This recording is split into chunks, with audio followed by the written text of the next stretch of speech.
This is the Open Floor NBA podcast where we talk about the league and all the big stories going on in it. Joining me, as she always does, Rachel Nichols, All the Smoke, Fox Sports, Monumental Sports Network. Fresh off the Super Bowl. Are you entertained by the Super Bowl? Did you care? I did care. I was not entertained at all because, first of all, it was not a good football game, just as football games go.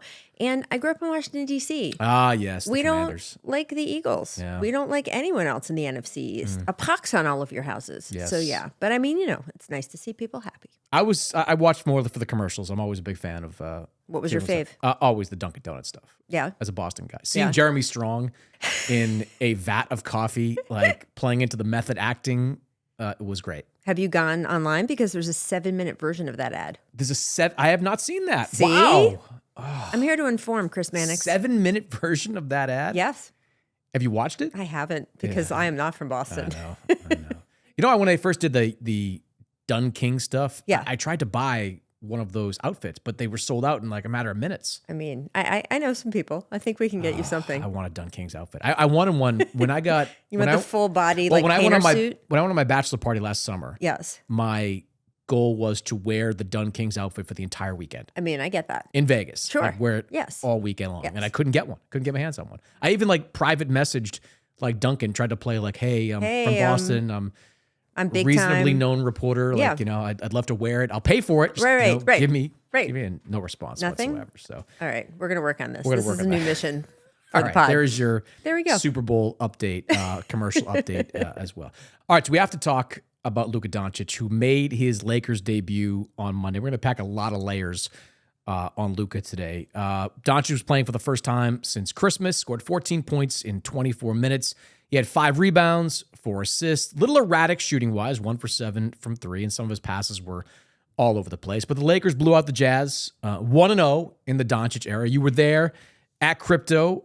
What'd you make of Luka's debut? Yeah, I mean, it was so funny because kind of like the Super Bowl a couple days earlier, the score, whatever. I mean, they were so far ahead for the entire game. It was just this big celebration, starting from them putting the Luka jersey shirts on every single fan's chair, which I thought was generous to the Lakers and certainly a great foot to start out with. To him being introduced, the fact that he was introduced last was fascinating to me. I actually asked Luka that after the game. When did you hear about that? What did you think? He said that LeBron texted him in the morning and said, whatever you want to do, man, your choice, whatever you want to do. And he said, okay, I think for tonight, I want to be introduced last, which is interesting, by the way. Interesting that Luka was like, yeah, okay, I want it, I know, right? yeah. Not that he was like, no, it's your team. He did not say that, but he did say after the game when I was talking to him about it, he said, it's his honor. I'm gonna return it after tonight. But that he was introduced last, and then it was just sort of a party for Lakers fans the entire way. And for me, the moment when the announcement in the arena came on, where they said, Luka Doncic subbing in for LeBron James. It just hits you. They could play with one of these guys on the floor the entire 48 minutes if they want to. Every single game, every night of every playoff series if they want.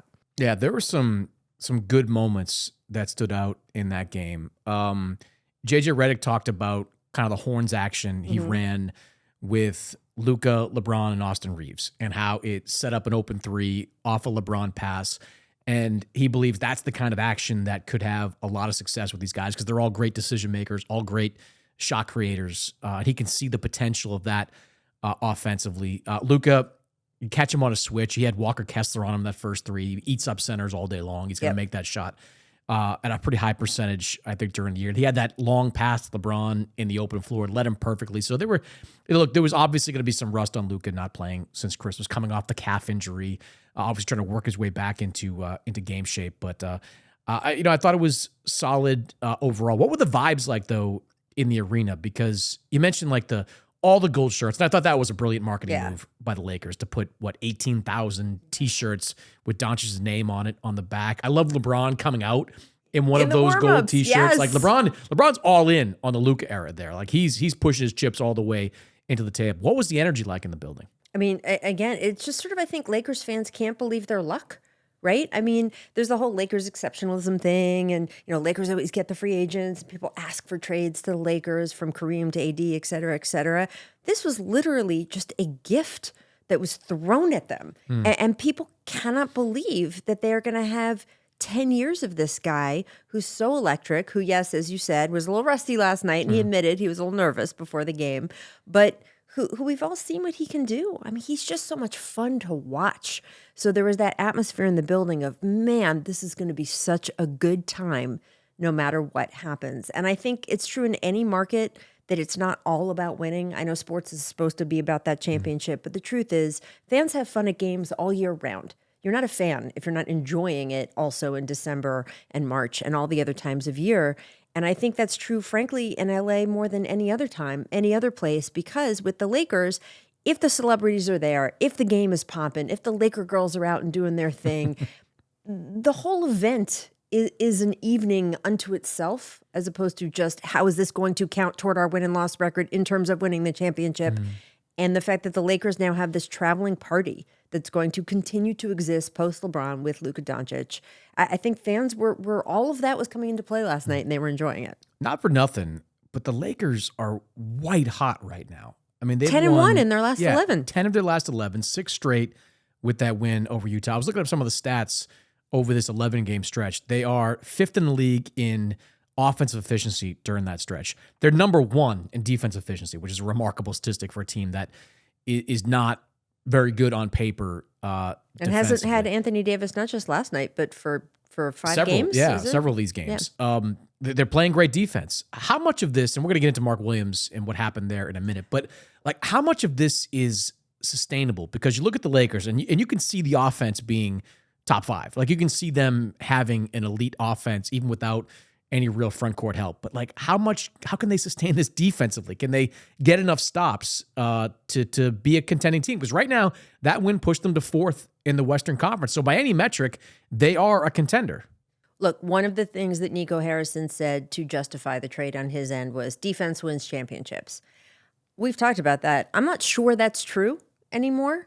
Certainly not to the extent it used to be, but it certainly doesn't win the regular season.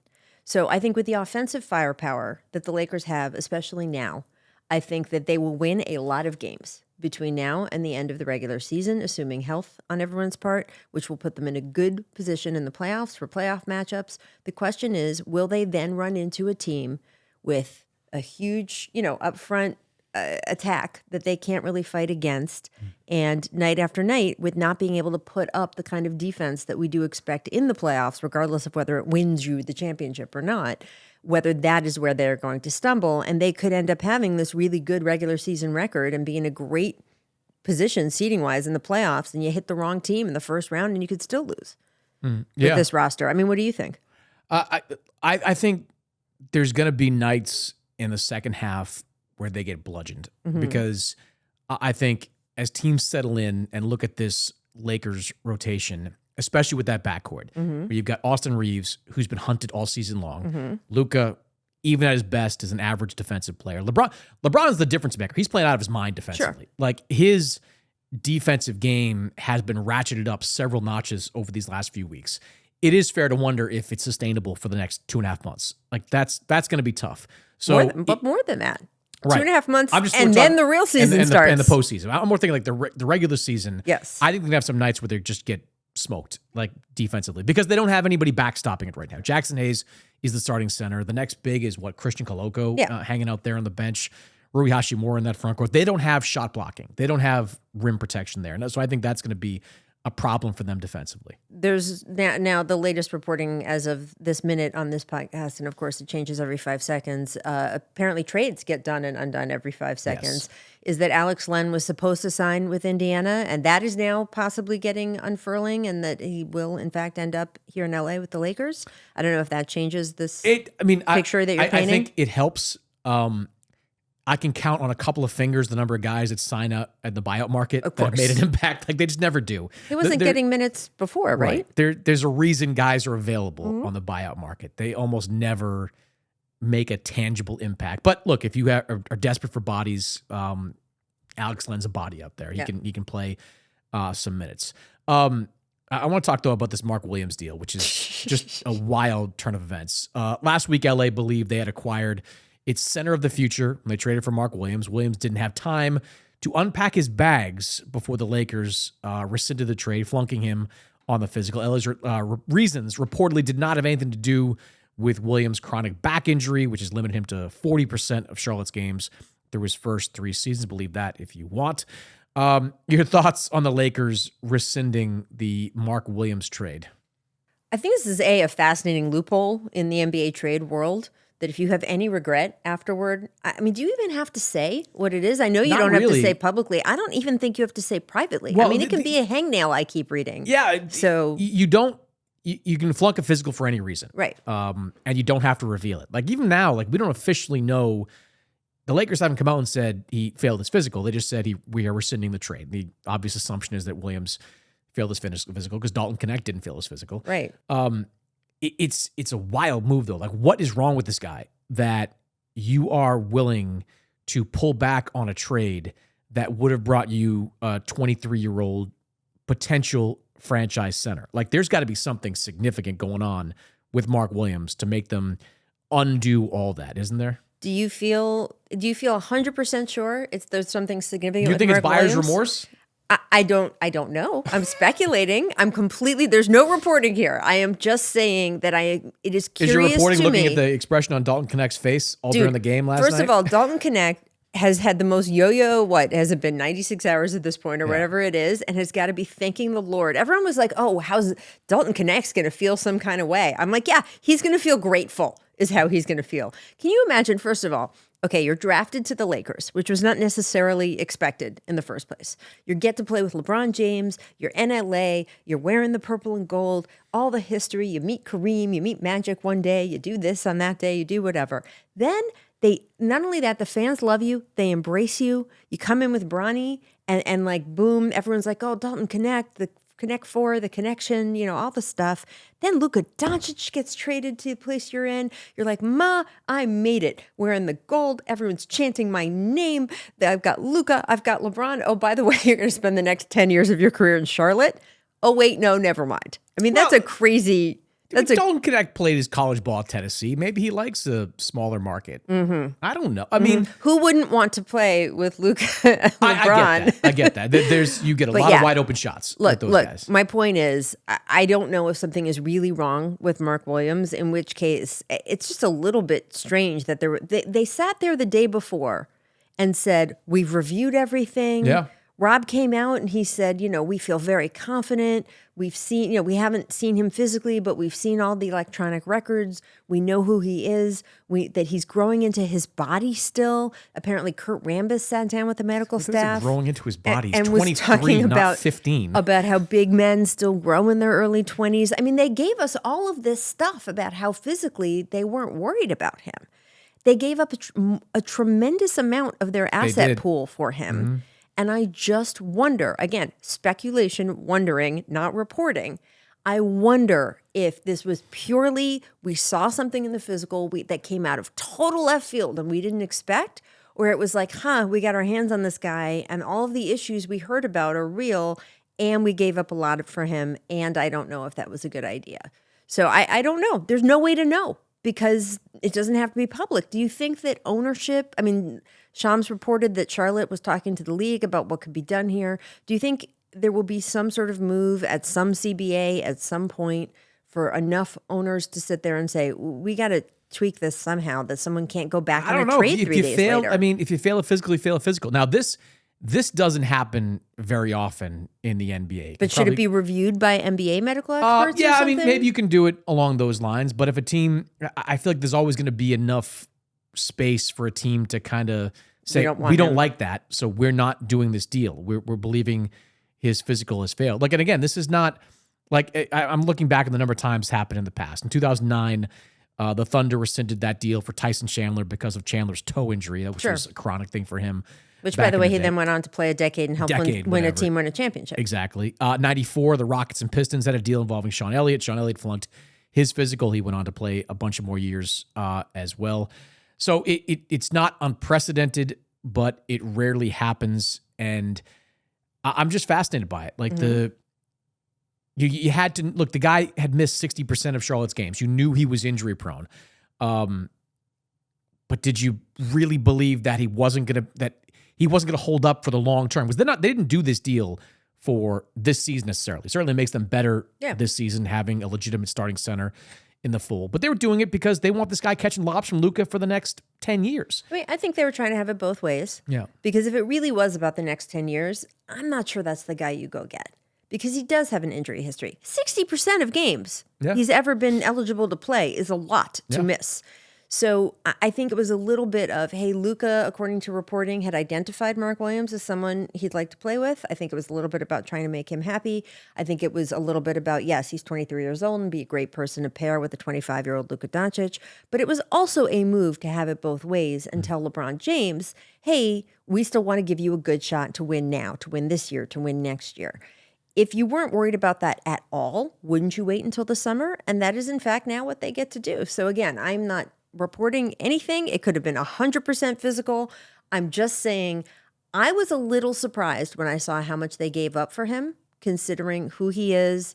We've all seen the defensive clips going around the internet, over the last 2 days. We talked about this last week, too. He's not a good defensive player. He's a good shot blocker. He contests shots around the rim. But one-on-one, he is below average. No. So I just want, again, I'm just curious whether someone there said, okay, the physical maybe didn't give some huge, crazy negative revelation, but it showed enough of the stuff that was a red flag to begin with. And they were just like, yeah, we don't want to do What do you think, first of all, the fight over the winning the public debate it cracked me up over the last couple of days. They called us. Yeah, they called us. Like public statements saying after teams aggressively pursued Mark, the other we team decided to make they didn't this even deal. refer to the Lakers in particular. I'm waiting for Pelinka to release a photo of him and Jeff Peterson having coffee in Charlotte talking about this deal.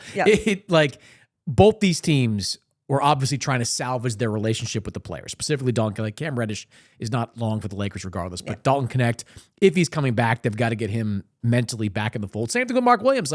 Mark Williams, a 23-year-old third-year center. I think he's extension eligible this summer.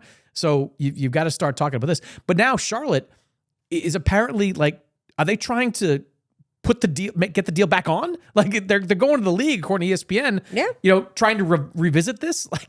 Do they want to retroactively make the deal happen? I don't know what's going on with that. I mean, I don't think the league would ever force teams to retroactively after following a rule that's already in the rule book, failing the physical, would force them to do the deal. Would they come back and say, hey, we're docking a draft pick or we're sending something in one direction or the other? Maybe that's what Charlotte's hoping, but that's why I asked you about the rule change, because right now, LA followed the rules. And and again, I'm not saying it was, if they just woke up the next morning and said, this was dumb, we didn't want to do this, the rules allow for that. There was a quote in that Dave McMenamin had a story, and he quoted a team source where he said, we dodged a bullet. Which, okay. I'm just, again, I am not saying that's what happened here, but the fact that this illustrates that the rules allow for that. Yeah. When teams have, again, look, in this case, it happened the night before the deadline, but Charlotte could have made another trade after this that would still have been valid based on the Mark Williams trade. And then what position would they have been in? Charlotte's probably looking at Mark Williams now, thinking it's going to be really hard to reintegrate him back into this young team. No, B, not just that, but go ahead. Yeah, his trade value is kaput at this point because the Lakers just told the entire world that there's something wrong with him beyond just the back injury everybody kind of knew about. The Lakers just put a giant red flag on Mark Williams.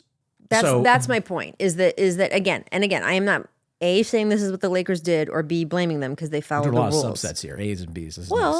C, it illustrates how this is an interesting loophole in league rules.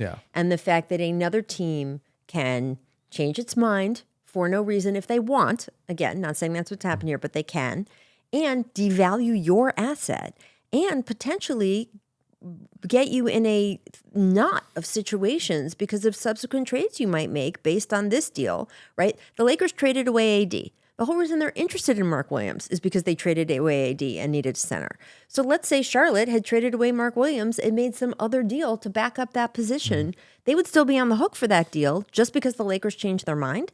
So again, I don't know what happened here, but I found the entire situation very illustrative of something the NBA should probably take a look at because it definitely hurts other teams and has the potential to. Yeah, I agree with that. I'm also curious to see how Dalton Connect reintegrates. I get what you're saying. get to play with LeBron, get to play with Luka. I'm also not sure that he wouldn't have liked the opportunity to play as a rookie in a low-pressure situation opposite LaMelo Ball and Brandon Miller for a few years. Like, I know if that's what he wants, he's not the guy I think he is. I mean, there's an upside to that. Like, that's a pretty good young team when they're fully healthy. They've been kind of a mess the last couple of years, but Brandon Miller's out for the year. Like, long-term, it might be nice. If it was you. I don't know. If I'm Dalton Connect and I'm looking at, like, the next 10 years of my career, you don't want to be a Laker playing alongside Luka Doncic? I'm not inside the mind of Dalton Connect. I don't know what. If it was you. Some of those clips I saw, though, of him from Monday night. Yeah.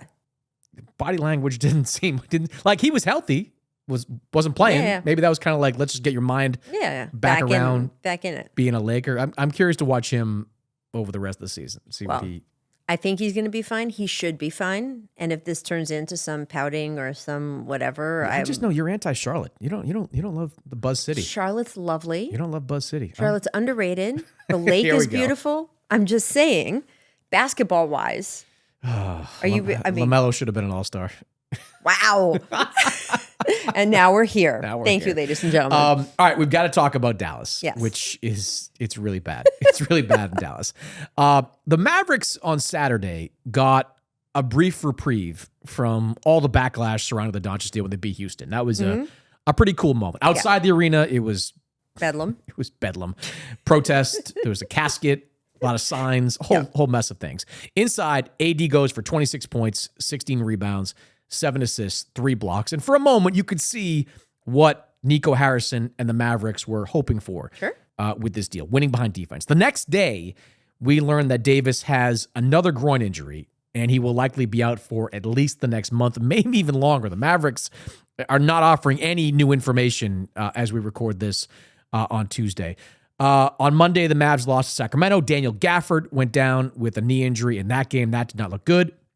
Mavs owner Patrick Dumont was roundly booed when he was taking his seat. Several fans were ejected for holding signs calling for the firing of Nico Harrison. It's getting ugly down there in Big D. The list isn't even done yet. Wait, please add. Well, Dumont gave an interview. Oh, I was going to get to. I was going to get Okay, which we can get to. Yeah. And not only did they eject several fans, they had a fan that was on the Jumbotron with a microphone singing in one of these like fan sing-along things. And obviously someone handed him that microphone.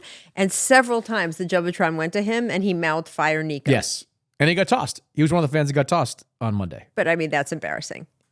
Tossing fans is just embarrassing. That they specifically hadn't shown fans on the Jumbotron since this trade went down. Yeah. He was literally the first fan they showed on the Jumbotron, and he says "Fire Nico" This is going to get ugly. It already is ugly, but it's going to get uglier because now you've got Gafford, and that injury didn't look good. Hopefully it's not as bad as it looked in that moment. But even if he's out for any amount of time, they've got like a two-way player as the only guy that can man the front court. It's now the Kyrie Irving show, out there. And that's not going to beat anybody in the Western Conference. This team is in real danger of slipping out of the play-in and missing the playoffs altogether, which would be a catastrophe for this team. But let's talk about the comments made by Patrick Dumont, who is the governor of this team, part of the Adelson family that bought the team from Mark Cuban. He did give an interview with the Dallas Morning News. I want to play some of the clips from that interview. So in my mind, the way teams win is by focus, by having the right character, by having the right culture, and having the right dedication to work as hard as possible to create a championship winning outcome. And if you're not doing that, you're going to lose. And if you look at the greats in the league, the people you and I grew up with, Jordan, Bird, Magic, Kobe, Shaq, they worked really hard every day with a singular focus to win. And if you don't have that, then it doesn't work. And if you don't have that, you shouldn't be part of the Dallas Mavericks. That's who we want. I'm unwavering on this. The entire organization knows this. This is how I operate outside of basketball. This is the only way to be competitive and win. If you want to take a vacation, don't do it with us. So I am all for transparency with ownership. I do like it when GMs come out and talk and explain their decision making. Owners come out and talk and explain their decision making. And I think with a deal and a player of this magnitude, it was important at an ownership level for Patrick Dumont or someone from the Adelson family to talk about what went into this deal. But my God, that was not a good explanation. Like that we're once again back to calling Luka fat and lazy. That's part of it. But two things stuck out from the comments there. One, he lumps Shaq I can't. in with Jordan, Kobe, Magic, and Bird as hard workers. Yeah. I'm sure Shaq will address this on Thursday. Shaq has been very open during his career. He was not the hardest of workers. In fact, he regrets some of that during his time in the NBA. He also omits the greatest Maverick of all time. He leaves Dirk Nowitzki off the list. Like, you're talking about the guys you want to build a franchise around. How about the guy that played 21 seasons? With a statue outside. With a statue outside. I know it was hard to see with all the fans protesting and cursing your name. It was hidden. What can he do? It was hidden. What is happening there? Like, the best case scenario, he came into that interview entirely unprepared, which is shocking if he did. But to make those kind of gaffes, and then on top of it all, to try to make you believe that the guy that just dragged your team to the finals, that took a decent team that made a bunch of changes midseason and had them at 12-5 during the Western Conference playoffs, that wasn't the guy. That's not the guy to lead you into the future. And Anthony Davis is a wild interview. Yeah. And look, by the way, the record with Luka Doncic up until he got hurt around Christmas was excellent. That's the thing. It's not just that he led you to the finals in June. It's that he actually was playing well all fall. So again, it's just sort of mind-boggling. The Patrick Dumont thing is interesting because it's a good point you make. We do want these guys to talk. And I actually really appreciated they talked to the local paper. Yeah. That doesn't happen as much anymore as we would like. So Brad I Townsend, thought Dallas Morning News. that was a really good thing.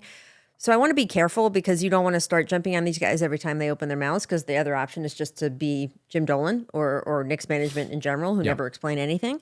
But it did show just sort of a lack of basketball knowledge, because if you had been around the NBA, you know how hard Shaq did or didn't work, right? So that to me was sort of the most telling quote for the reason of it showed that you were not a basketball guy, which, by the way, is fine. These teams are investments, obviously. Not every owner. Well, they look at it as an investment. Look, they've made it clear, like, even when Cuban sold the team, this is now a real estate property, right? 100%. Like, they're hoping that the gambling laws in Texas change so that they can build a giant casino resort somewhere in the Dallas area and put the Mavericks right in the middle of it.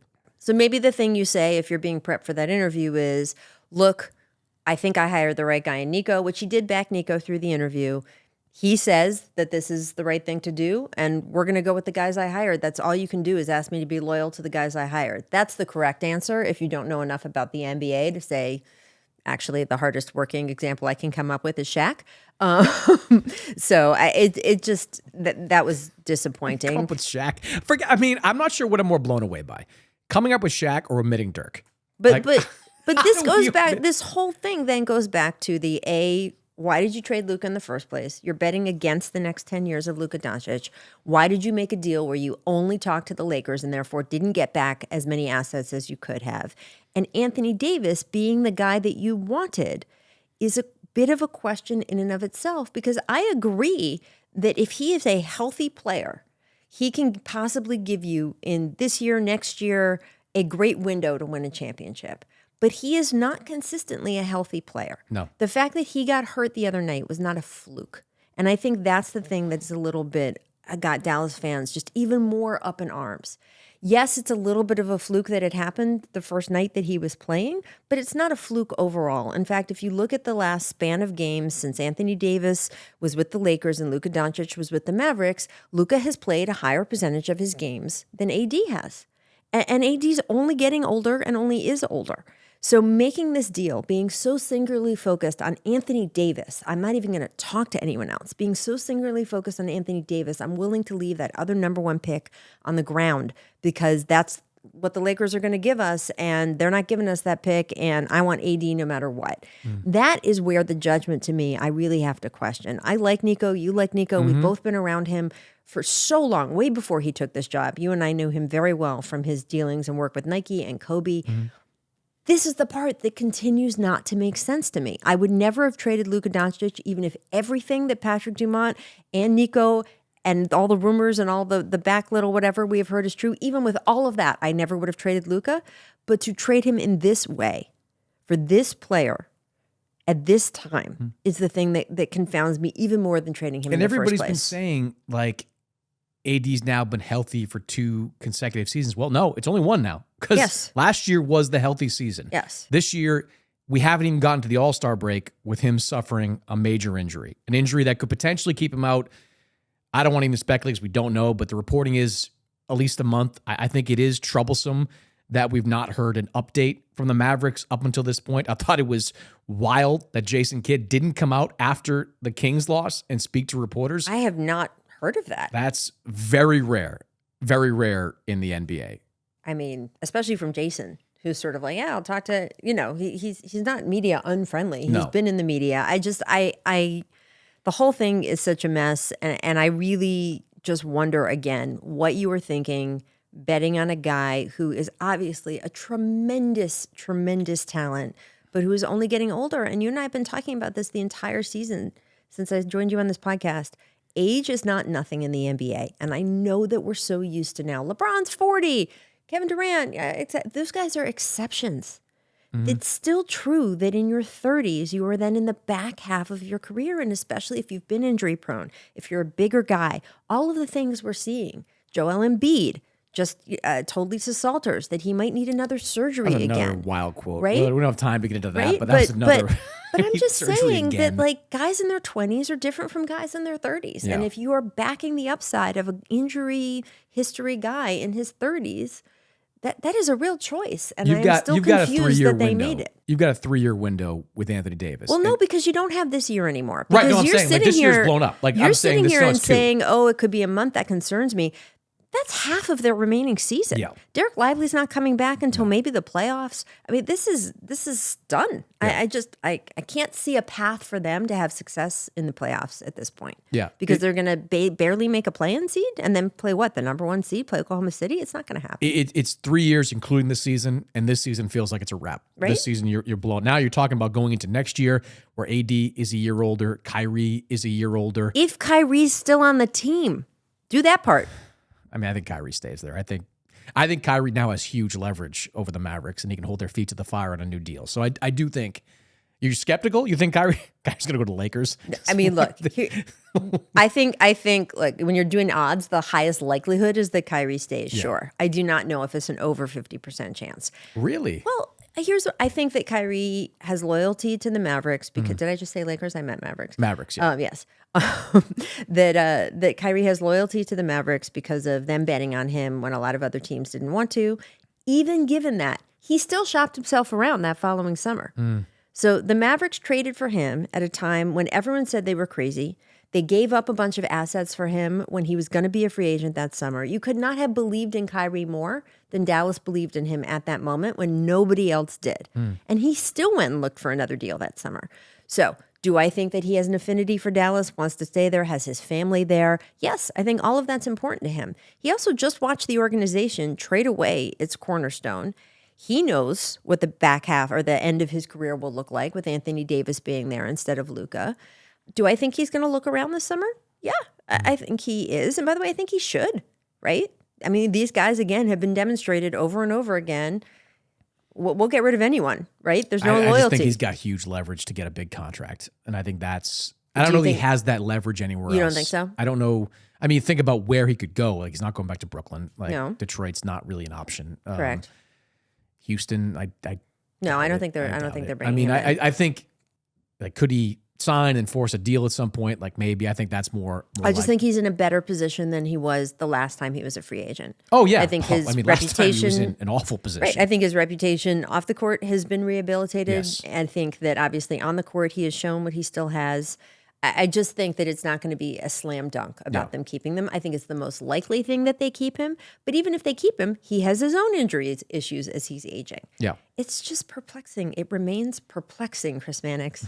Last thing, Mark Stein, very plugged in down in Dallas. He reported that Mark Cuban tried to talk the Mavericks out of it at the 11th hour, but there was already a handshake deal. That doesn't surprise me at all. Like there is no way Cuban does that deal. And I love the clip of him talking to, what was it? Who was he talking? Bill Gates. Yes. Where he makes the comparison to Bill Gates leaving Microsoft and then Steve Jobs trading Microsoft 11, Yes. the new fancy software, for Microsoft 10, the older but still Hall of Fame software. Cuban put some thought into that one. Yes, he I give did. him that. But like, it doesn't surprise me at all that Mark Cuban reportedly wanted to just veto this deal from his 30% ownership perch that he was sitting on. If you're Mark, I mean, it's got to be such a strange feeling, because not only have you left this team, which I'm sure was an emotional decision to give away majority ownership, no one was more involved in sort of the day-to-day emotion and heartbeat of their team as an NBA owner than Mark. And he did so much to rehabilitate the Mavericks. You and I remember when he bought that franchise, the state it was in. No player wanted to go there. No one wanted to be there. What he did to change sort of from the little things like the locker rooms, right? And wanting players Team planes, he made them cool for a while. Yeah. Right? All the different things that he did to build the franchise, the mistakes he made along the way that he then tried to rectify through the Luka arrangement and everything else. And to see all of that wiped out, we're talking about the fans and the protests that they had in front of the arena. Mark Stein and I were talking last night, and there was no one more plugged in Dallas. And he was like, yeah, I don't know. He's like, if they win a championship with this team, I still don't think a lot of fans are going to forgive them. And to have Mark, who invested so much of his heart, soul, time, years of his life, time away from his family, into not just this franchise and whether they won a championship or not, but building them up as a team and part of the community and an entity and a place in the NBA they didn't have when he bought it. And now it's just been wiped away with the stroke of a pen. It's just, it's fascinating how fragile all this stuff turns out to be. Mark Cuban set them up pretty well. He brought the team a championship. He kept Dirk Nowitzki in a Mavs uniform for 20 plus years. And he, through some luck, brought in the next face of the franchise. And now all that goodwill is gone there. So I can understand the frustration of Mark Cuban. Rachel, good stuff. Thank you, as always, for coming in to join me here on the show. I lose my way sometimes, but I have been found. Just leave that there.